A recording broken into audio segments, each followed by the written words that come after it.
Il y a une expression connue qui dit qu'on peut tout faire si on en a décidé ainsi. Mais jusqu'où iriez-vous pour cela ? Certaines personnes dépassent largement les niveaux concevables d'endurance physique et mentale. Comment font-elles pour mettre à l'épreuve leurs capacités ? C'est ce sur quoi on va enquêter dans cette vidéo en analysant les capacités extrêmes de 10 êtres humains. 1. Alan Eustace. Pour cet ingénieur informaticien, ancien de chez Google, travailler sur son moteur de recherche assis derrière son bureau ne suffisait pas. Il avait des ambitions bien plus grandes. Tellement plus grandes, il voulait en fait battre le record du monde de chute libre en saut en parachute. Tout cela en ayant plus de 50 ans. Et c'est ce qu'il a réussi à faire en 2014, tout en prenant des risques pour sa sécurité personnelle.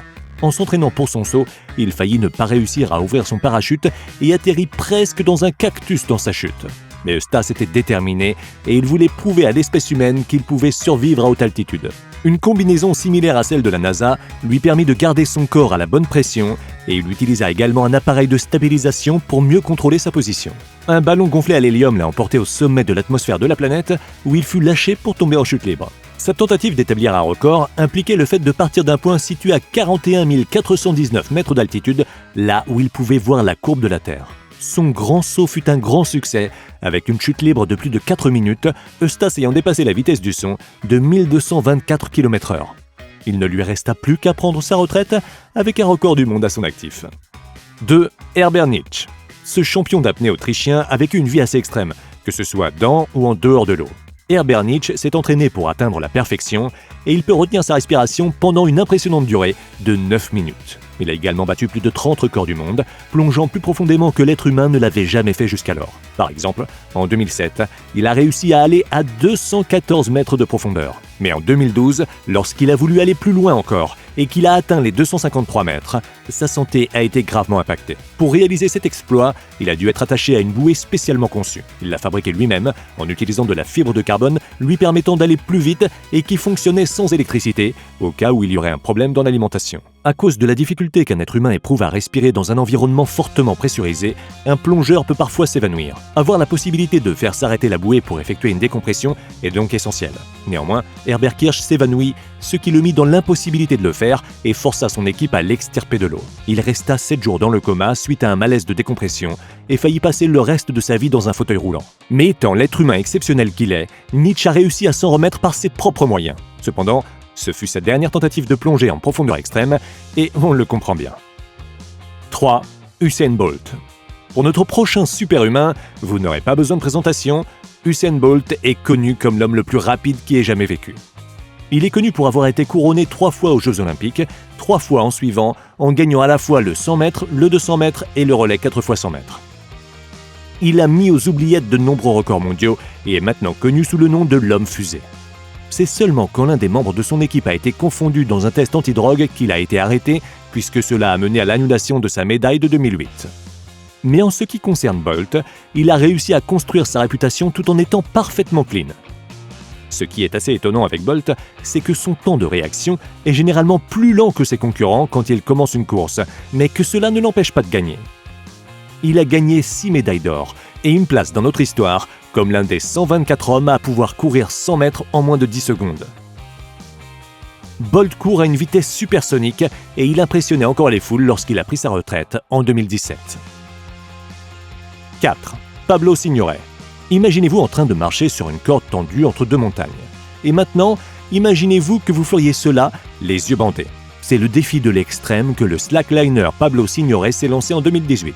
Un slackliner, c'est quelqu'un qui marche sur une corde qui n'est pas tendue. Signoret a participé au Highlight Challenge de Shimengguan Yangbi Dali en Chine où il a battu le record du monde de la plus longue traversée en hauteur. Utilisant de la corde de nylon et marchant dessus à pieds nus, il a passé plus de 25 minutes à effectuer cette traversée entre 2 montagnes avec un plongeon de 422,82 mètres si jamais il mettait un pied de travers.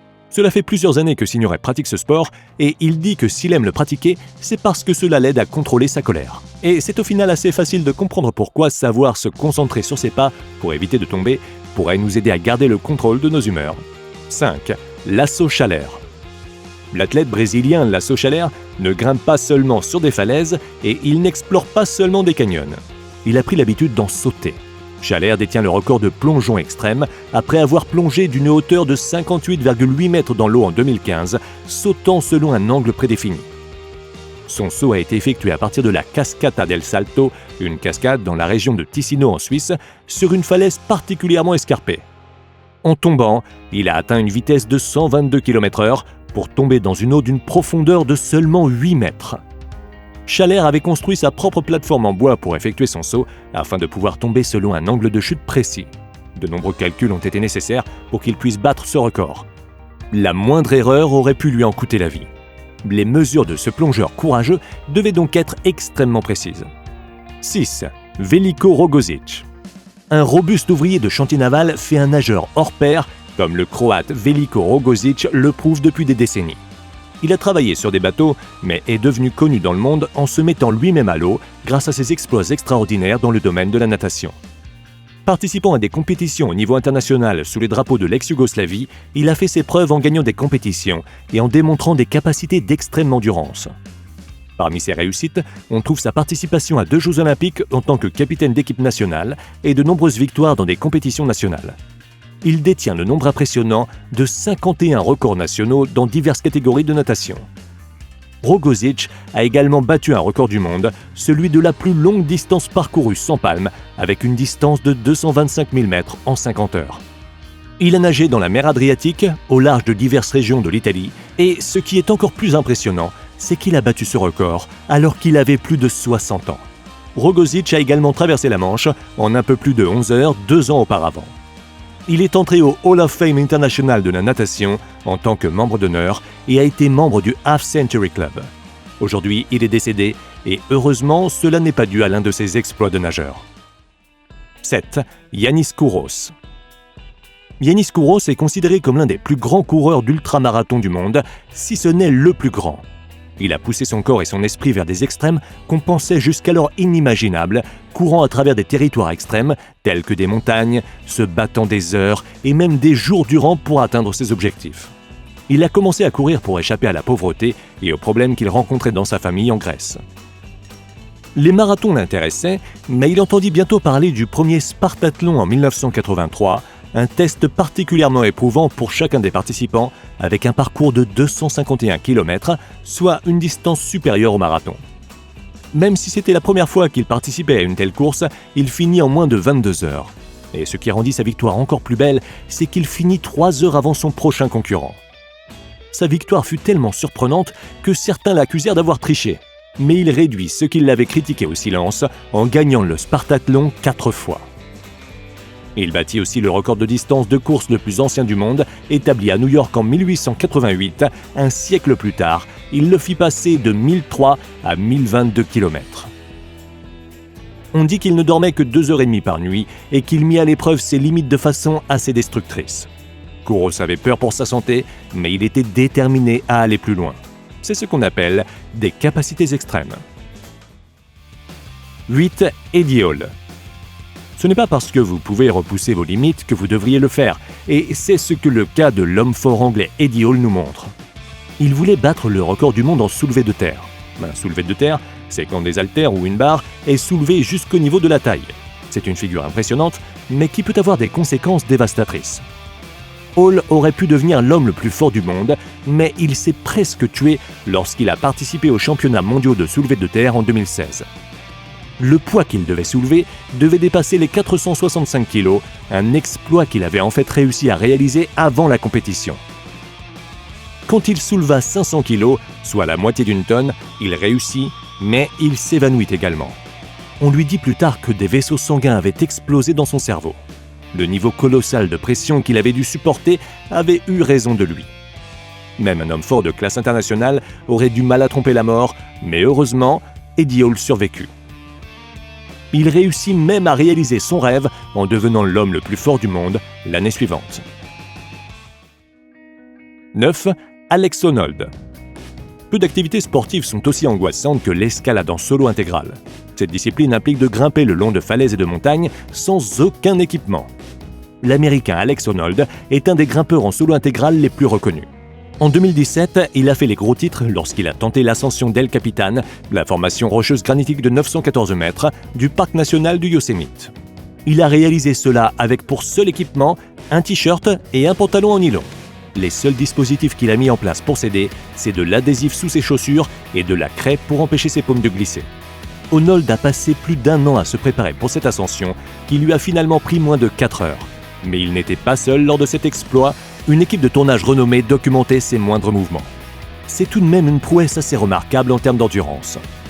Mais cela ne veut pas dire qu'Onold est carrément téméraire, cela lui est arrivé d'abandonner une tentative d'ascension si les conditions étaient trop mauvaises. Pour Onold, même si les risques d'escalader ainsi l'El Capitan étaient importants, la récompense était d'autant plus grande. Il est la seule personne sur Terre à avoir réussi cet exploit insensé. 10. Stig Severinsen. Avec l'apnéiste danois Stig Severinsen, l'extrême atteint de nouveaux sommets. Non seulement il réussit à atteindre des profondeurs tout en retenant encore sa respiration, mais il le fait dans des conditions particulièrement inhospitalières. En 2013, il a laissé tout le monde bouche bée en battant non un, mais 2 records du livre Guinness des records consistant en des défis d'endurance dans des environnements glaciaux. Comment réussit-il à faire cela ? Il a entraîné ses poumons à aspirer le double d'oxygène des poumons humains habituels. C'est au lac Korlortok, au Groenland, qu'il a décidé d'aller réaliser son double exploit.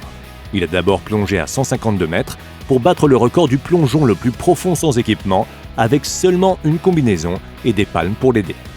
Et 24 heures plus tard, il en voulait encore. Il y est donc retourné à moitié nu, sans la combinaison et les palmes. Ses capacités extrêmes doivent vraiment mettre à l'épreuve appelons-les ses extrémités. Il a atteint une profondeur de 76,2 mètres. Et souvenez-vous bien que l'on parle ici de plongée sous la glace. Severinsen intéresse beaucoup les scientifiques, étant donné ce que son corps est capable de supporter, et il est vraiment content de pouvoir partager ses stats avec eux et de pouvoir contribuer au développement de notre compréhension de ce que le corps humain peut accomplir. On ne peut pas tous posséder des capacités extrêmes, mais on peut bien s'émerveiller du courage et de la persévérance de ces êtres humains à repousser les limites en se mettant parfois en danger. Si vous avez aimé la vidéo, alors cliquez pour vous abonner et activez les notifications pour être le premier à être au courant lorsque nous publions une vidéo. Merci d'avoir regardé cette vidéo et à très bientôt.